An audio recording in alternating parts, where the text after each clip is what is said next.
This is NDTV.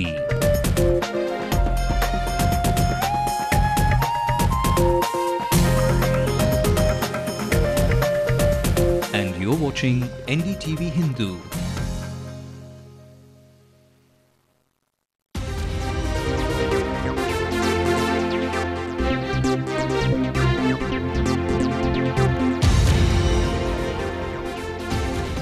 On day 5 of the assembly, there is still no dearth of drama. Tirupur takes centre stage of meeting pushed for tomorrow hopes to resolve the issue.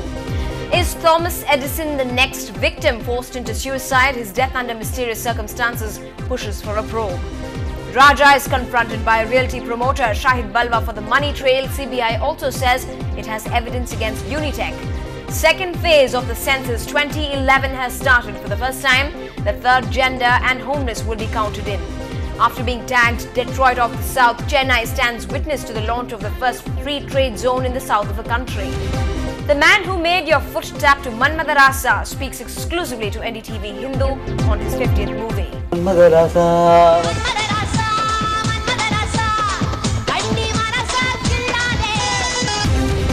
And no worries about no tickets to the World Cup this year. Spin a wish for your favorite team and take home 2 tickets from NDTV Hindu. Hello and welcome to Headlines Now on NDTV Hindu. It's 8 p.m. and your prime time is up to the brim tonight with news from the city, the state and the nation. Let's wait no longer then, but before that, the national headlines. After the CBI report, the decision is out. A charge sheet has been filed against the Talwars, while the closure report has been rejected. India to hand over 10,000 acres to Bangladesh in a border land exchange scheme. Air India Pilots Union gives the management an ultimatum, says pay us our salaries for January or we will go on a strike. And to lift the cup of joy this year around has many takers. Confidence is high on levels for the Proteus, the Englishman and Bangladesh. On to our top story first. The interim budget took the backseat today in the assembly. Instead, the closure of over 700 dying units in Tirupur following a Madras High Court order was hotly debated. While the state government promised action, the opposition remained sceptical as the courts have taken a serious view of the pollution levels in Noyal River caused by the dying units.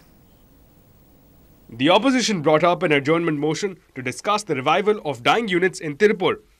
As the members pointed out that the closure would hit the economy of the western textile city, the state government promised an amicable solution at the earliest. கடல்வாழ் உயிரினங்கள் எந்த பாதிப்பும் ஏற்படாத வகையில் திட்ட விரிவான அறிக்கை தயாரிக்க ரூபாய் 5 கோடி செலவாகும் என மதிப்பிடப்பட்டது. இந்த திட்டத்தினை செயலாக்க விரிவான திட்ட அறிக்கை தயார் செய்வதற்கான நடவடிக்கை மேற்கொண்டு தமிழக அரசு தேசிய கடல்சார் நிறுவனங்கள் நேஷனல் இன்ஸ்டிடியூட் ஆஃப் ஓசனோகிராஃபி மற்றும் தேசிய சுற்றுச்சூழல் பொறியியல் ஆராய்ச்சி நிறுவனம் national environmental engineering research institute ஆகியவற்றுடன் ஆலோசனை நடத்தியது. After the issue was raised in the assembly, Chief Secretary held a consultation with stakeholders, farmers, dying unit owners and Tamil Nadu Pollution Control Board officials to find an immediate solution. While the government tries to address the livelihood issue of nearly 3 lakh workers in dying units, the opposition turned on the heat. விளைவு திருப்பூரில் தொழில் பாதிப்பு சாயப்பட்டறைகள் மூடப்படுகின்றன. அதோடு தொடர்புடைய பின்னலாடை தொழிலும் தள்ளாடுகிறது. நொய்யல் ஆறும் நாளுக்கு நாள் நொந்து வருகிறது. அந்த ஆற்று நீரை பயன்படுத்துகின்ற விவசாயிகள் கடுமையாக பாதிக்கப்பட்டு விவசாயமும் பாதிக்கப்பட்டிருக்கு. இப்போ திருப்பூர் பாதிக்கப்படுவதால் தமிழகமே பாதிக்கும். அந்த முறையில் நடவடிக்கை எடுக்கணும்னு கேட்டுக்கொண்டோம். The issue of dying units is not just an environment issue, but also a livelihood issue for both the farmers and the workers of these units. Failure to comply with the stated environmental norms has led to this muddied state of affairs. It would be interesting to see how soon the government is able to come up with a holistic solution. In Chennai with Peer Mohammed, this is Ashmit Kumar for NDTV Hindu. Also at the assembly today was the pathetic conditions of the Adi Dravidar hostels that also came to light once again. Today a CPM MLA slammed the ruling government for the inhospitable conditions that ultimately affects even the students' education. தமிழ்நாட்டில் ஏறக்குறைய 2 லட்சத்துக்கு மேற்பட்ட மாணவர்கள் விண்ணப்பித்த விடுதிக்கு விடுதியினுடைய சேர்க்கை ஒரு 70,000 80,000 மட்டுமே சேர்க்கப்பட்டிருக்குது. சேர்க்கை இல்லாதனால மாணவர்கள் பள்ளி படிப்பை தொடர முடியல. குறிப்பாக பெண்கள் இருக்கக்கூடிய விடுதிகளில் ஏறக்குறைய 50 பேர் இருக்கிற விடுதியில் 100 பேர் அடக்கம் செஞ்சுருக்காங்க. 10 அடிக்கு 10க்கு 16 அடியில் 30 பேர் தங்குவதற்கான இட நெருக்கடியோட அந்த விடுதிகள் இருக்குது.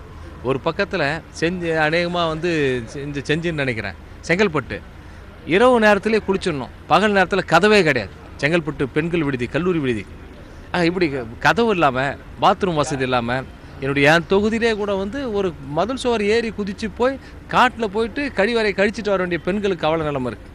இப்போ ஏற்பட்ட அவல நிலை நீடிக்குது. ஆனால் அரசு புதியதாக சில விடுதிகள் திறந்தாலும் ஏற்கனவே இருக்கிற விடுதியினுடைய பராமரிப்பு, பாத்ரூம் மற்றும் குடிநீர் வசதி, உணவறை வசதி இதில் எதுக்காக நிதி ஒதுக்கீடு செய்யலை. Now, student suicides in Tamil Nadu are now making news dangerously too often after Cuddalore's Alvin Jose, third-year student at the MGR Janaki College, Divya. Could Thomas Edison of Tindivanam have had a similar story that had led him to take the extreme step? The boy, a student pursuing class 12 in Tindivanam St. John's private school, died under mysterious circumstances last night. After finishing his special class, he had returned to his hostel but wasn't seen at class today. He was later found to be hanging from a tree. Police suspect it to be a case of murder and are probing the case. The CBI is now confronting the former telecom minister A. Raja with the man he allegedly favoured to get a 2G license, Swan Telecom promoter Shahid Balwa. Balwa, who was arrested last night, allegedly conspired with Raja and associates to deny telecom licenses to eligible companies and caused losses of 22,000 crore rupees. Balwa is the first private operator to be acted against and is the fourth person to be arrested by the CBI. Meanwhile, the other telecom company the CBI says it has evidence against is Unitech.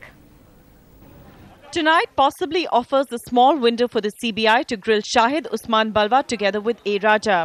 The CBI has very little time. If the court refuses to extend Raja's custody, that means they only have this evening to grill Raja and Balwa together. And they're really hoping that this enables them to connect the dots and also get the money trail in this case. 37-year-old Shahid Usman Balwa, the fourth arrest in the 2G scam, is a Mumbai-based businessman, real estate promoter, owner of the DB Realty and Swan Telecom, now called DB Etisalat. In 2008, Swan Telecom bagged 2G licenses for 13 of the 22 circles across India, circles that included crucial Mumbai and Delhi areas, for a paltry sum of 1,537 crore rupees. Within months, it sold 45% stake to UAE-based Etisalat for 4,500 crore rupees. A deal that shows how undervalued Swan Spectrum buy was, making a killing as it did even before launching a single service. CBI sources say it now has evidence that A. Raja gave Balwa an undervalued spectrum deal. In return, Balwa channelized kickbacks Raja got from the spectrum sale into the real estate, a business in which he already had a huge presence. CBI sources also say that at least 200 crore rupees was transferred by Balwa's DB Realty to Kalaingar TV in Chennai, a media company owned by the DMK party members close to Raja. Also under scrutiny is whether Reliance ADAG owned more than 10% stake in Swan against the law that says one telecom company cannot own stakes more than 10% in another telecom company operating in the same circle. In his defense, Mr. Balwa said that he had applied for spectrum very, very early on. He was one of the earliest players, in fact, to bid for it. And in fact, when it was allotted, he got a very raw deal. He suffered losses. The lawyer said that he was being selectively targeted, that in fact there were much bigger, much more powerful telecom players who would also bid for spectrum. He is one of the beneficiaries in the Spectrum 2G scam, and warrants have been issued by the court. Balwa's rise to the billionaires club has been nothing short of meteoric and mysterious. A small-town Gujarat boy, he started out as a hotelier and then partnered with Vinod Goenka to form DB Realty in 2007, a 2,000 crore deal real estate behemoth. Known to be close to a former telecom minister A. Raja and senior Maharashtrian politician, Balwa has even had allegations thrown at him about the alleged links to underworld don Dawood Ibrahim. And now, as he emerges in the heart of the country's biggest scam, the rags to riches story acquires a sordid edge. An NDTV Bureau Report. Well, apart from the 2G spectrum scam, the S-band scam, the most recent one, has managed to capture the eye of the General Secretary of the main opposition in the state, Ms. J. Jayalalitha. This time, she's been aiming at the Prime Minister and the UPA government, asking him to break his silence on the S-band scam. She has said, and I quote, It is a national shame that scams running to lakhs and crores of rupees are tumbling out of the UPA government's closet with monotonous regularity. Dr. Manmohan Singh has to break his silence and come clean. Otherwise, the people will lose faith in the central government and the nation will become a laughing stock, unquote. This is headlines now on NDTV Hindu. Whichever part of the city you are at and from wherever you are from, special officials will look to track you down soon. It's all because you are going to be counted in. That's in just a bit.